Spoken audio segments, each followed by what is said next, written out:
모든 성도님들을 환영하고 축복합니다. 우리 옆에 계신 분들과 먼저 인사하고 시작하도록 하겠습니다. 참 잘 오셨습니다. 사랑합니다. 축복합니다. 네, 오랜만에 또 일주일 만에 뵙는 분들도 있고 또 새벽이나 수요일, 금요 기도회에 오셔서 또 얼굴 뵙는 분들이 계시는데요. 네, 우리 또 한 주간 자신의 삶의 터전에서 승리하시고 이렇게 귀한 예배 가운데 나오심을 환영합니다. 우리 오늘 본문의 말씀, 우리 창세기 말씀을 보게 되는데요. 요셉이 등장을 합니다. 요셉이 등장을 하는데 요셉이 보디발 장군의 아내인 모함으로 인해서 지금 감옥에 갇혔습니다. 보디발이 과연 요셉을 신뢰했을까? 이 보디발이 과연 자신의 아내를 신뢰했을까? 라는 질문을 가져봤습니다. 그러면서 이와 비슷한 사건이 우리나라 역사에 있더라고요. 보니까 이 통일신라 시대가 막을 내려갈 때 후삼국이 일어나게 됩니다. 이 후삼국이 일어날 때 궁예를 중심으로 해서 후고구려가 일어나게 되는데요. 대하 드라마 왕건을 통해서 그 역사를 조명해봤던 것을 기억하실 겁니다. 이 왕건 이후에 저 사극도 하는데 이 좀 재밌는 사극이 없어서 요즘 볼만한 것들이 좀 없는 것 같아요. 근데 이 왕건이 저한테는 굉장히 이 좀 기억에 남는 드라마이기도 하지만 오늘 보면은 이 궁예라는 사람이요 자신의 아내와 왕건이 이 바람을 폈다라는 오해를 갖게 됩니다. 그러면서 자신의 이 그 아내를 신문하는 과정에 죽이게 돼요. 그런데 왕건은 살려줍니다. 그 이유는요 그에 대한 신뢰 때문입니다. 동생처럼 마치 자기의 친동생처럼 아끼고 사랑했다고 합니다. 보디발도 아내보다는 요셉을 더 신뢰했다라는 생각이 듭니다. 왜냐하면 보디발은 요셉을 볼 때 하나님께서 저와 함께 하시다. 그래서 하나님이 저를 형통케 하신다. 라는 이 마음을 가졌던 사람이기 때문입니다. 다만 아내를 통간의 문제로 권하게 되면 자기 얼굴에 먹지가 않는 거잖아요. 그러니까 안 됐지만은 요셉에게 죄를 물어서 그렇게 감옥으로 보내게 되는 겁니다. 주인의 아내를 묵보인 개혁주의라며 이 개혁주의는 죽이지도 않고 감옥으로 보내는 이유가 거기에 있는 거죠. 또 비록 감옥에 보내지만 어디 감옥으로 보냅니까? 자기 집에 있는 내 집에 있는 감옥 안에다가 가두는 거예요. 그곳은 이 왕궁에서 고위층, 이 고위 관직에 있는 사람들이 갇히는 곳이라 아무래도 여러모로 편리한 이 생활의 면모들이 있었기 때문입니다. 요셉은 감옥에 갇히게 되었지만 하나님이 함께 하시고 하나님께서 그를 형통케 하셨다라고 이 8장 바로 앞에 있으면 7장 23절에 기록되어 있습니다. 그런데 이 표현은 여기서 처음 사용되는 건 아니에요. 형들에게 배신을 당했습니다. 애굽에 팔려왔어. 보디발의 집에 노예로 끌려갔습니다. 그런 요셉을 바라보며 성경은 또다시 하나님께서 그와 함께 하시고 하나님께서 요셉을 형통케 하셨다라고 말씀합니다. 우리 때로 성급한 인생의 결론에 다다를 때가 있습니다. 우리도 기도한 내용들, 우리가 기대해야 했던 그러한 내용들이 우리의 뜻대로, 우리의 계획대로 이루어지지 않을 때, 힘들게 이루었을 때 우린 쉽게 하나님을 원망하거나 혹은 자신의 인생에 대해 비관적인 생각들을 갖게 됩니다. 인생이라는 것이 그렇습니다. 굴곡이 있잖아요. 굴곡이 있어서 그래 좋을 때도 있지, 그래 또 어려울 때도 있지, 어느 정도 이해를 합니다. 이럴 때도 있고 저럴 때도 있고. 그런데 그게 이쯤 되면 이제 됐다, 이쯤 되면 고생 끝이다 라고 생각하는 시점이 있잖아요. 사람마다 그러한 시점들이 있지 않습니까? 요셉에게도 그러한 시점이 있는 것 같아요. 그런데 이 요셉은 그 지점을 지금 넘어가고 있는 겁니다.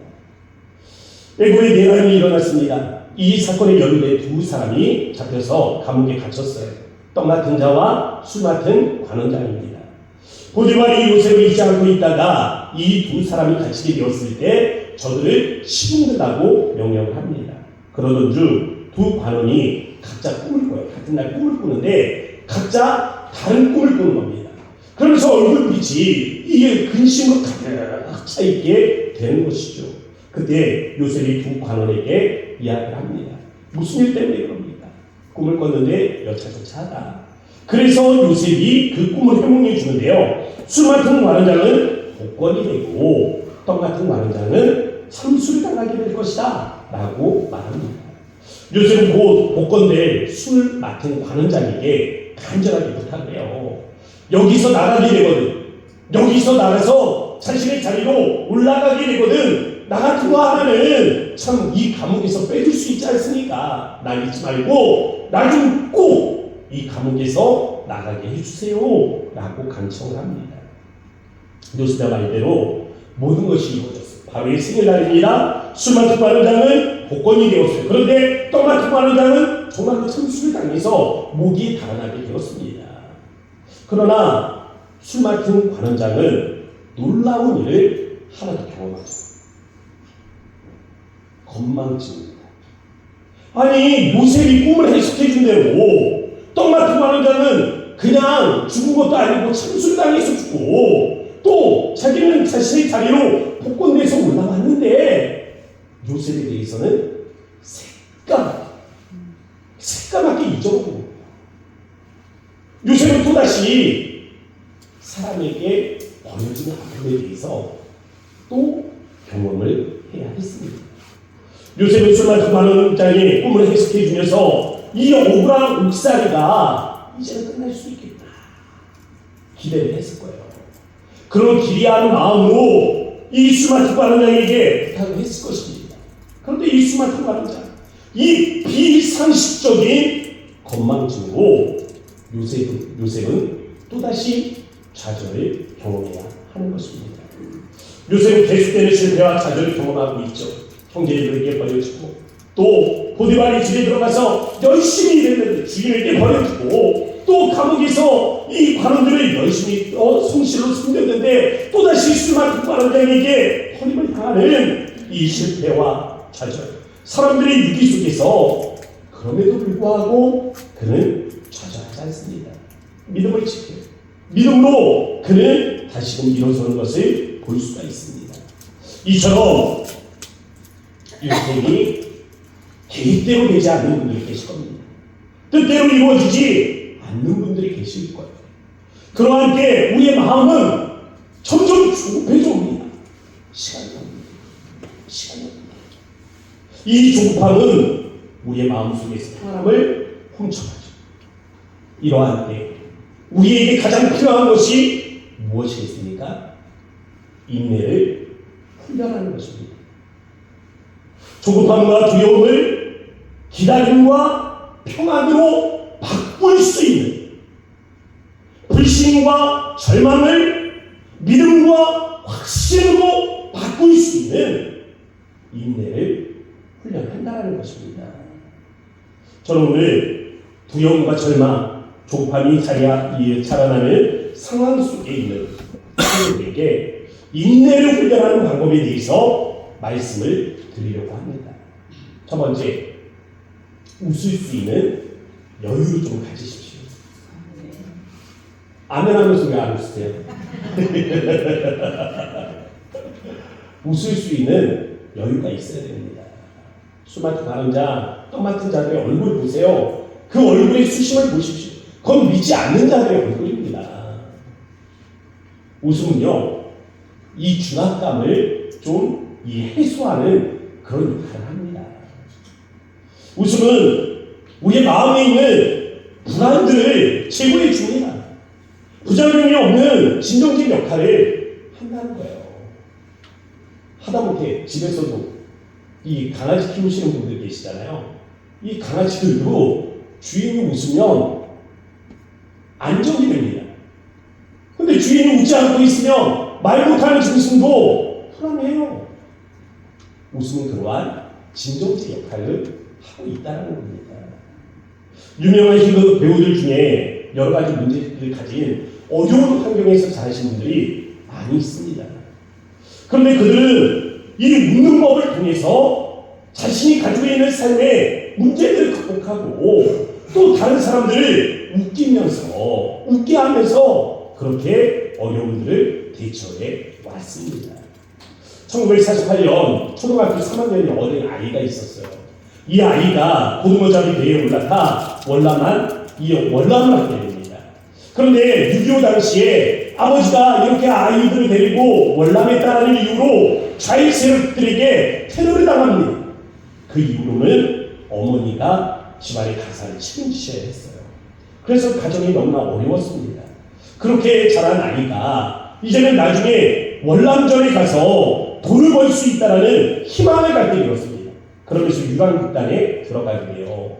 그런 포탄이 떨어지는 이 전쟁의 심장부 안에서 파월 장병들에게 웃음을 선사해주는 그 파월 장병들을 웃게 하는 그러한 능력을 지닌 사람이었습니다. 바로 웃음의 대명사죠. 고 이주일 선생님이십니다.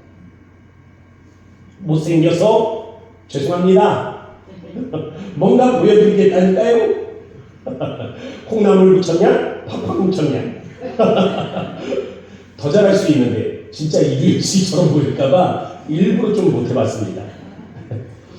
그의 유년 시절이나 젊은 시절을 보니까 결코 평탄하지 않더라고요. 그러나 그는 웃을 수 있는 여유를 잃지 않으므로 때로는 다른 사람들을 웃게 함으로 그 어려움들을 이겨왔던 겁니다. 그동안 결코 평탄한 인생은 아니었지만 격동의 시대에 사람들을 웃게 함으로 희화화한 인물이다. 사랑하는 성도 여러분, 저는 여러분 가정에서 여러분이 좀 희극인이 되었으면 좋겠습니다. 웃게 하는 사람 하나만 있어도 정말 우리가 이 문제 때문에 근심과 수심으로 가득 찬 얼굴로 살아가지 않을 거예요. 우리가 웃을 수 있다면 그 문제조차도 우리가 안고 살아갈 수 있습니다. 여러분들의 가정에 웃음이 만만하길 바랍니다. 두 번째는요, 사랑하셔야 됩니다. 사랑하세요. 사랑하게 되면 단지 자기 자신에 대한 것뿐만이 아니라 상대의 필요와 기대와 아픔과 생각에 대해서 관심을 가질 수 있게 됩니다. 배려라는 게 생기는 거죠. 사랑으로 충만히 있을 때는 특히 우리를 조급하게 만드는 거나 아니면 화나게 하는 일들이 거의 없어집니다. 어디 나가야 되는데 가족이 빨리 준비를 해야 되잖아요. 같이 나가려면. 그런데 빨리 준비하지 않는다고 성질내는 이유가 뭐예요? 사랑이 식은 겁니다. 더 사랑해야 돼요. 사랑하면 기다리는 것도 행복이 될 수 있습니다. 누군가에 의해 괴롭힘을 당하고 있다면 그 사람 때문에 마음이 조급해진다면 사랑하는 성도 여러분, 우리에게 필요한 건 그를 사랑하는 마음입니다. 나를 괴롭게 하는 사람에 대해 사랑하는 감정을 갖는 거, 사랑해야지 한다고 사랑하는 마음이 생기는 건 아니잖아요. 그렇지만 이거를 바꿔보란 말이에요. 개념을 바꿔보란, 감정이 아니라 사랑을 선택이라고 생각해요. 내가 너를 사랑하겠다. 내가 당신을 사랑하겠습니다. 결정을 하세요. 그리고 사랑을 행동이라고 생각을 하십시오. 무언가를 하는 것이다. 그 사람을 위해서 무언가를 해주는 것이다. 라고 생각을 하면 세상에 사랑하지 못할 사람이 없습니다. 나를 괴롭게 하는 사람, 그를 사랑의 대상으로 선택을 하는 겁니다. 그리고 그를 사랑하기 위해서 노력하는 거예요. 그에게 필요한 것이 무엇인가를 생각해보는 겁니다. 그리고 나를 힘들게 하지만은 오히려 그를 사랑하려고 더 노력하고 그를 사랑하는 마음으로 대해보는 거예요. 그러면 상대는 털만큼도 변하지 않을지도 모릅니다. 내가 사랑한다고 상대가 변하는 건 아닐지도 몰라요. 그렇지만 중요한 것은 내가 바뀐다는 겁니다.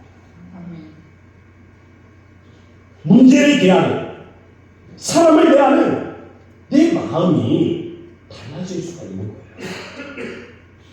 세 번째, 새로운 관점을 개발해 보시기 바랍니다.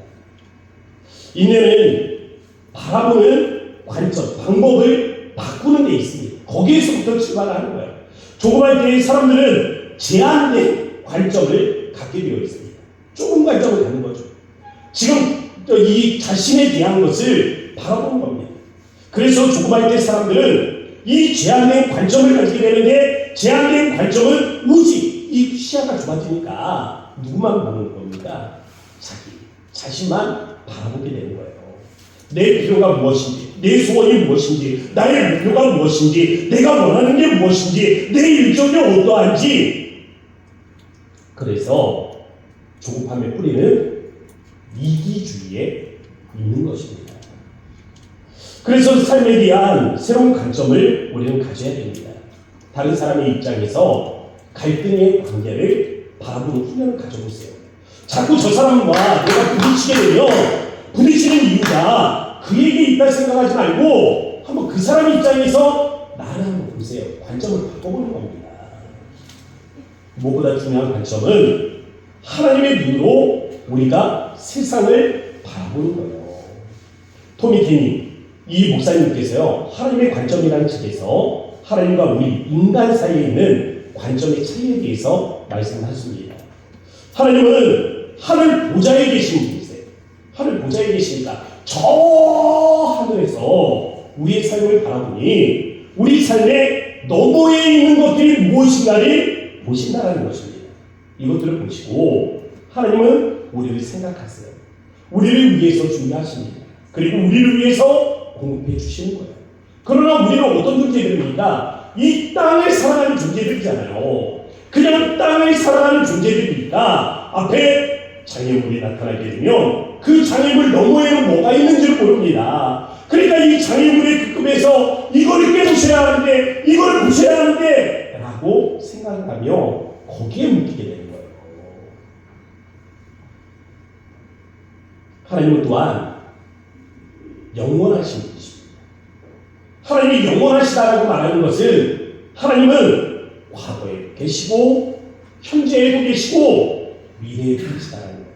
하나님은 어디에나 계시다라는 것입니다.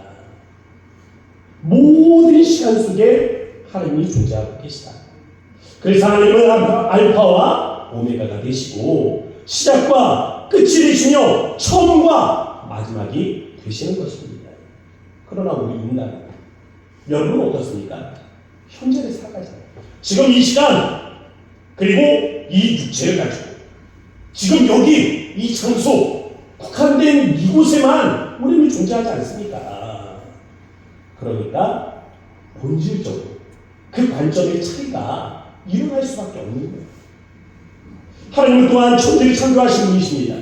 천지를 창조하시는데 이 천지를 창조하신 하나님의 지혜가 얼마나 놀라운가를 보세요.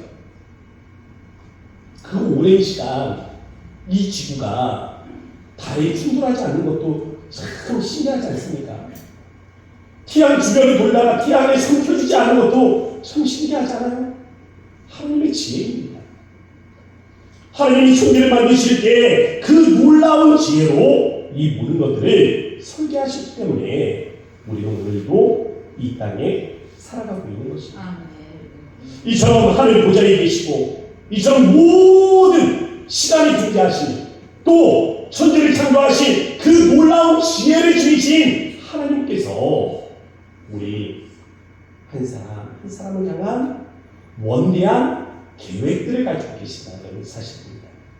하나님은 우리 영혼을 구원하시기로 작정하셨을 뿐만이 아니라 나그네 같은 우리의 인생의 길과 동행하기로 결정하셨습니다. 우리 인생의 여정에 동행하시는 주님께서 우리에게는 아주 특별한 분이시라는 사실을 기억하셔야 됩니다. 그분은 지혜가 뛰어나십니다. 힘과 권능이 온 땅에 미치는 분이심을, 그래서 그분 앞에는 불가능이 없다라는 사실을 우리는 기억할 수 있어야 합니다. 중요한 것은 우리 인생의 동행에 오시는 하나님께서 우리를 돕기로 작정하셨다는 것입니다.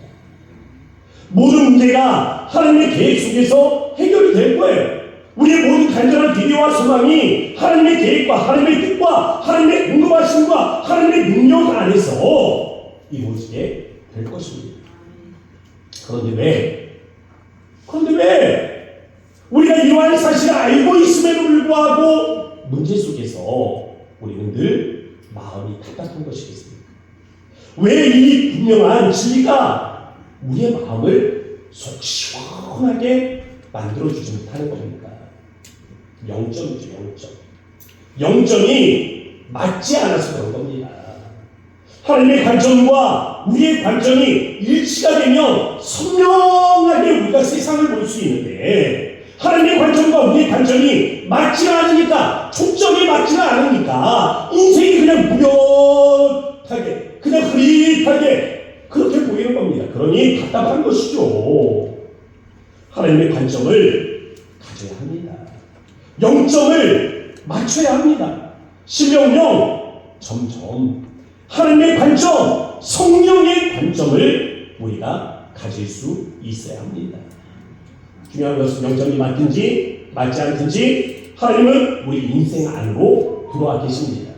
우리 안에 들어와서 하나님이 이미 우리와 함께하고 계세요. 하나님께서는 우리와 함께 하시며 우리의 인생을 형통한 길로 이끌어 가실 것입니다. 그러나 또한 분명한 것은 하나님과 우리의 관점이 일치하여 이 0점이 맞아 우리의 인생을 바라본다면 문제 속에서도 우리의 마음은 평안을 누리게 될 것입니다.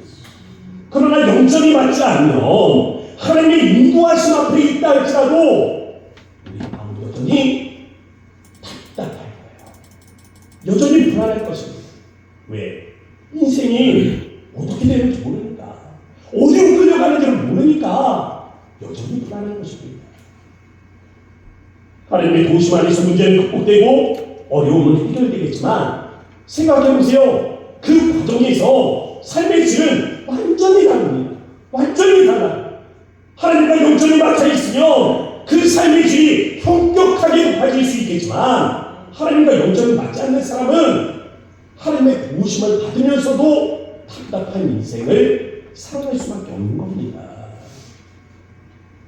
사랑하는 성도 여러분, 0점을 맞추면 하나님의 관점으로 인생을 바라볼 수 있습니다.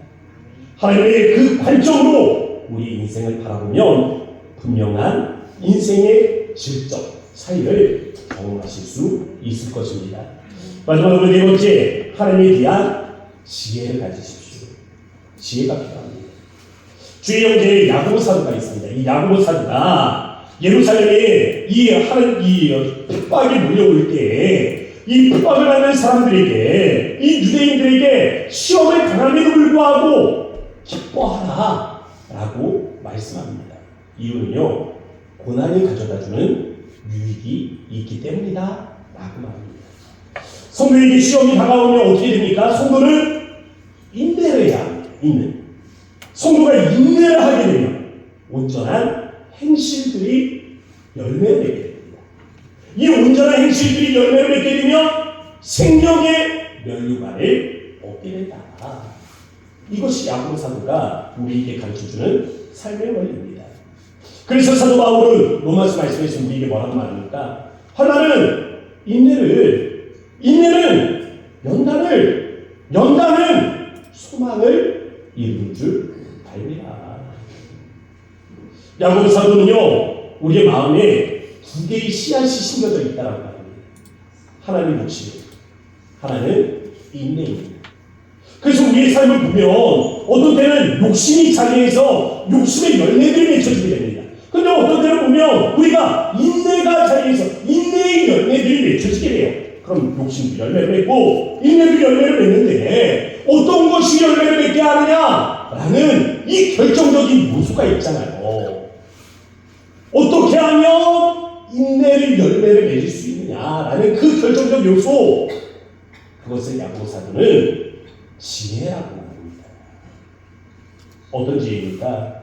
온갖 좋은 은사와 선물이 하늘 아버지께로부터 내려온다라는 사실을 아는 지혜예요.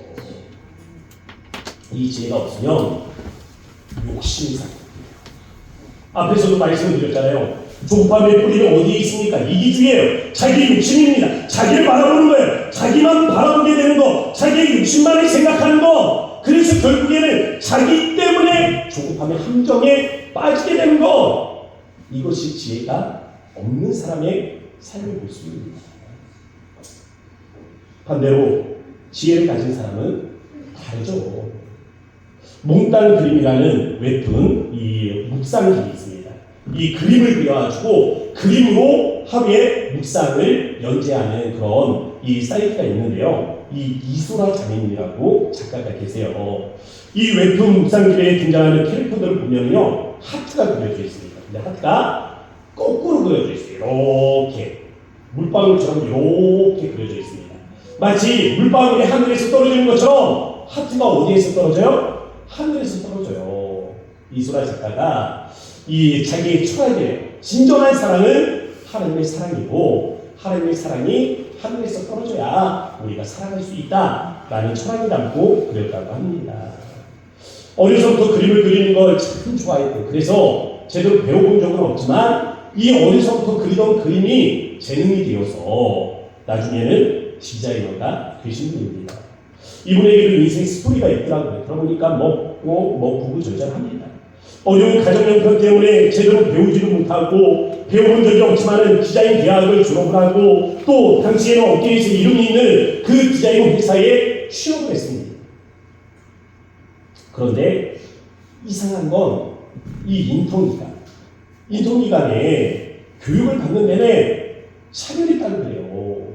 자꾸만 자기를 괴롭히는 그런 사람이 있더랍니다.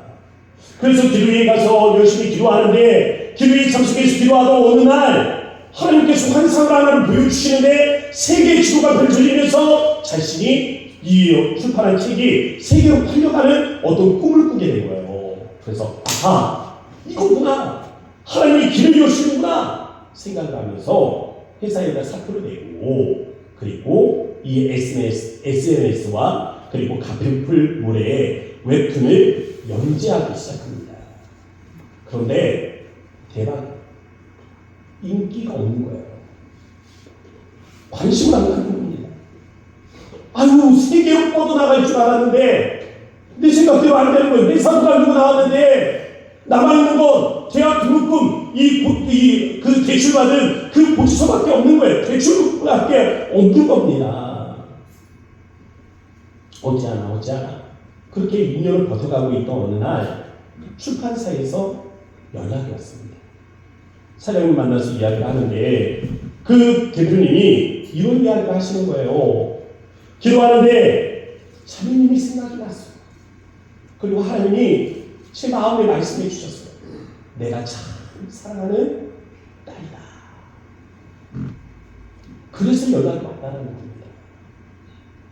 사람들의 따돌림과 괴롭힘 그리고 차별로 인해서 상처를 받았지만 하나님은 또 다른 사람을 통해서 지금 이 자매에게 은혜를 베풀고 계시는 거예요. 이것이 내 길인 줄 알고 도전을 했는데 사람들이 2년 동안 관심조차 두지 않을 그때에 내가 잘못한 것인가?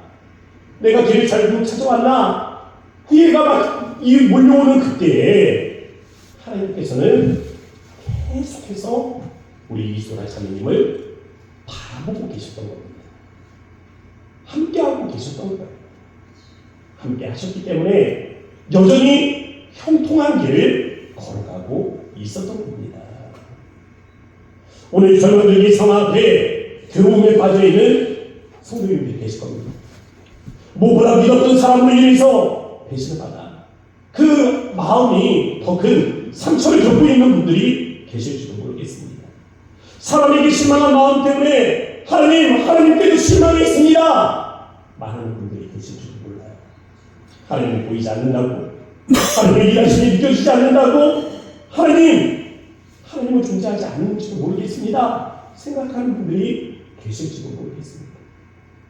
요셉을 보면 어쩌면 다 그러한 생각 아닙니까? 형들에게 배신을 당했지만 보디발의 집에서 열심을 다했습니다. 보디발에게도 인정을 받았어요. 그렇지만 억울하잖아요. 누명을 썼으니 억울하지 않습니까? 그래도 참아봤어요. 또다시 감옥입니다. 감옥에서도 성실하게 붙잡혀온 술가문과 또마토마론에게 최선을 다했습니다. 그런데 그런데 또다시 버려지는 거예요. 또다시 버려지고 이쯤이면 이제는 뭔가 하나님이 보여주시겠지 싶은 그때에 여전히 인생은 지체되고 있는 거예요. 내 타임 스케줄대로 모든 것들이 진행되지 않습니다. 요새는 남들의 꿈을 다 해석을 해줬어요. 그런데 정작 자신의 꿈을 어떻게 실현해야 되는지를 알지 못했습니다. 막막함 속에 그럼에도 불구하고 좌절하지 않고 실망하지 않으며 포기하지 않을 수 있었던 이유는 무엇입니까? 마음의 이 조급함을 떨쳐버립니다. 조급함은 위기적인 생각들을 떨쳐버려야 가능합니다. 이 조급함은 지혜를 갖는 것으로부터 시작할 수 있습니다. 이 조급함은 우리가 사랑을 실천할 때, 이 조급함은 우리가 새로운 관점으로 우리 인생을 바라보게 될 때 우리의 삶에서 떨어져 나가게 되는 겁니다. 지체된다 생각되는 마음 때문에 조급함을 가진 성도들이 있다면 오늘 우리와 함께 하시는 주님을 인해서 그 조급한 마음들 극복하실 수 있길 바랍니다. 함께 기도하도록 하겠습니다. 이 시간 여러분들은 어떤 마음으로 이 자리에 나와 계십니까? 우리 이 시간에 기도할 때 여러분들이 가지고 있는 삶의 조급함들은 어디서부터 몰려오는 것인지를 생각하며 하나님 우리가 이 마음들을 떨쳐버리길 원합니다. 평안한 마음들을 회복하기를 원합니다. 하나님 이 일들을 위해서 하나님 우리가 인내를 훈련하기를 원하오니 하나님 우리가 사랑하게 하시고 우리 관심을 바꾸게 하시고 우리와 함께 하시는 하나님을 바꾸게 하시며 하나님 우리가 우리에게 살아계신 하나님을 바라보며 나아갈 수 있는 은혜가 있도록 인도하여 주옵소서. 우리 주의 이름 한번 부르시고 간절한 마음으로 기도하도록 합니다. 주여 아버지 하나님 감사합니다. 주님의 하나님 거룩하신 주님의 하나님 나와 아버지 하나님 우리 하나님 제 하나님 기억하시며 아버지 우리 하나님 주의 분을 하나님 도와주시되 아버지 우리가 살아계신 하나님을 경험하며 주님 앞에 하나님 나아가기를 원합니다. 선하신 하나님 우리와 기쁜 이 자리에 하나님 함께하게 하시되 하나님 우리 하나님 마음에 하나님 축복하는 분을 떨쳐버리며 주님 앞에 하나님 설 수 있도록 인도하여 주시고 주님의 하나님 인도하심 앞에 아버지 우리 하나님 나아갈 수 있는 우리가 인도하여 주셔서 하나님 우리 하나님 사랑하게 하시고 우리의 간섭을 바꾸게 하시고 하나님 우리 하나님 이 생각들 하나님 우리가 하나님 바르게 하여 주셔서 하나님 우리 이 기적의 하나님 생각들을 떨쳐버리며 하나님 우리에게 하나님 오직 하나님 이 조급함들을 떨쳐버릴 수 있는 은혜의 시간을 함께하고 기억하여 건강하여 주옵소서. 거룩하신 아버지 하나님 감사합니다. 오늘 우리가 이 예배 가운데 나올 때 하나님 우리가 여전히 우리의 인생 가운데 있는 삶의 문제들로 인하여 하나님 조급한 마음 가운데 나와 있는 자들 없습니까? 하나님 무엇이 우리로 우리 생을 조급하게 하는 것입니까? 결국에는 하나님이 우리와 함께 하신다는 사실, 이 사실을 놓칠 때 하나님 우리가 좁혀지는 것 아니겠습니까? 우리와 함께 하심으로 말미암아 우리의 인생을 형통케 하실 주님을 바라볼 때 하나님 우리가 주님의 그 관점으로 우리 인생을 바라보게 하시고 하나님 우리가 하나님으로부터 지혜를 갖기를 원하오니 하나님 모든 좋은 것을 하늘로부터 우리에게 공급하실 주님의 은혜를 바라볼 수 있도록 주님 이 시간 우리의 마음에 역사하여 주옵소서. 우리와 함께 하신 하나님께